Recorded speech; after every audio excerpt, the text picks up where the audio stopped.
software bill of materials is exactly what it says on the tin. It is an inventory of your software.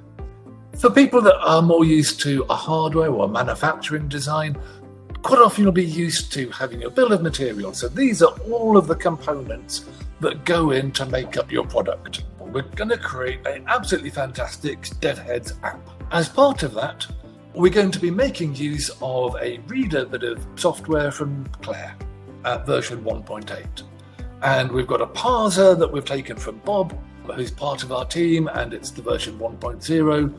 And Bob's parser includes some library for whatever it's dealing with from Alice, and it's her library 2.1. So we can now start describing all of these bits to get our bill of materials.